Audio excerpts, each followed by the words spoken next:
2026ஆம் ஆண்டின் இலங்கை வெறும் பொருளாதார மீட்சிக்காக மட்டுமல்லாமல் மனசாட்சியின் மீளுருவாக்கத்திற்காகவும் போராடி கொண்டிருக்கிறது. கடந்த 30 ஆண்டுகள் இந்த மண்ணில் பதிந்த இரத்த கரைகளும் உடைந்த குடும்பங்களின் மௌன கதறல்களும் இன்னும் முழுமையாக ஆறவில்லை. வடக்கில் இருந்து தெற்கு வரை ஆயிரக்கணக்கான தாய்மார்கள் இன்னும் தமது மக்களின் புகைப்படங்களை தழுவிக்கொண்டு கண்ணீருடன் வாழ்கின்றனர். அந்த கண்ணீரின் மொழி சிங்களமோ தமிழோ அல்ல, அது மனித வேதனையின் பொது மொழியாகும். யுத்தம் ஒரு வெற்றி விழா அல்ல, அது மனித குலத்தின் தோல்வி. களத்தில் போராடிய முன்னாள் வீரர்களும் இன்று மருத்துவமனை கட்டில்களில் அசைவின்றி கிடக்கும் போரால் பாதிக்கப்பட்டவர்களும் அதன் உண்மையான கொடூரத்தை நன்கு அறிந்தவர்கள். அவர்களுடைய உடல்களில் பதிந்த காயங்கள் மட்டுமல்ல, மனங்களில் பதிந்த பிளவுகளும் இன்னும் உயிருடன் உள்ளன. ஆகவே இனி ஒருபோதும் இந்த தேசம் யுத்தத்தின் இருளுக்குள் தள்ளப்படக்கூடாது என்ற உறுதி அரசியல் கோஷமாக அல்லாது ஒரு தேசிய சத்தியமாக மாற வேண்டிய காலம் இது. இலங்கையின் அரசியல் வரலாற்றை பார்ப்போமாயின் இனவாதமும் மதவாதமும் பலமுறை ஆட்சியை பாதுகாக்கும் கருவிகளாக பயன்படுத்தப்பட்டுள்ளன.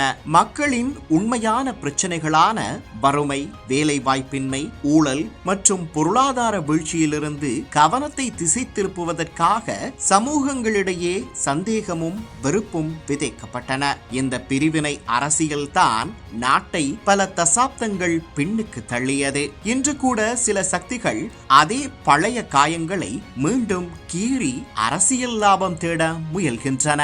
ஆனால் புதிய தலைமுறை இலங்கையர்கள் வேறொரு பாதையை தேடுகின்றனர். அவர்கள் வெறுப்பை விட மனிதாபிமானத்தை முன்னிறுத்துகின்றனர். சிங்களவர், தமிழர், முஸ்லிம், மலையக மக்கள், மலாயர் என அனைவரும் இணைந்து வாழும் ஒரு நீதிமிக்க சமுதாயமே உண்மையான தேசபக்தியின் அடையாளம் என்பதை அவர்கள் உணரத் தொடங்கியுள்ளனர். உண்மையான சுதந்திரம் என்பது வெறும் போரின் முடிவல்ல, அது மக்களின் வாழ்க்கை பாதுகாப்பாகவும் மரியாதைக்குரியதாகவும் மாறும் தருணமாகும். ஒரு நாடு தன்னிறைவு பெற்ற பொருளாதாரத்தையும் சட்டத்தின் ஆட்சியையும் ஊழல் மற்றும் போதைப்பொருள் அற்ற சமூகத்தையும் உருவாக்கும் போதே நிலையான சமாதானம் சாத்தியமாகும். வெறுப்பு மற்றும் சந்தேகத்தின் மீது கட்டப்பட்ட நாடுகள் நீடிக்காது. அன்பு, கருணை மற்றும் சகோதரத்துவத்தின் மீது கட்டப்பட்ட சமூகங்களே வரலாற்றில் நிலைத்து நிற்கும். இந்த பின்னணியில் திருவள்ளுவரின் வரிகள் இன்று இலங்கைக்கே உரிய ஒரு அரசியல் தத்துவமாக ஒலிக்கின்றன. அன்பு நான் ஒப்புரவு கண்ணோட்டம் வாய்மையோடு 5 சால்பு ஊன்றிய தூண். ஒரு நாகரிகமான தேசத்தை தாங்குவது ஆயுதங்களோ அதிகாரங்களோ அல்ல. அன்பு, மனிதாபிமானம், ஒற்றுமை மற்றும் உண்மை ஆகிய 5 தூண்கள் தான் என்பதை இந்த குறள் நினைவூட்டுகிறது. நமது எதிர்கால சந்ததியினருக்கு பயமற்ற, யுத்தமற்ற, பிளவுகள் அற்ற ஒரு இலங்கையை கையளிப்பதை இன்று எமக்குள்ள மிகப்பெரிய வரலாற்று பொறுப்பு.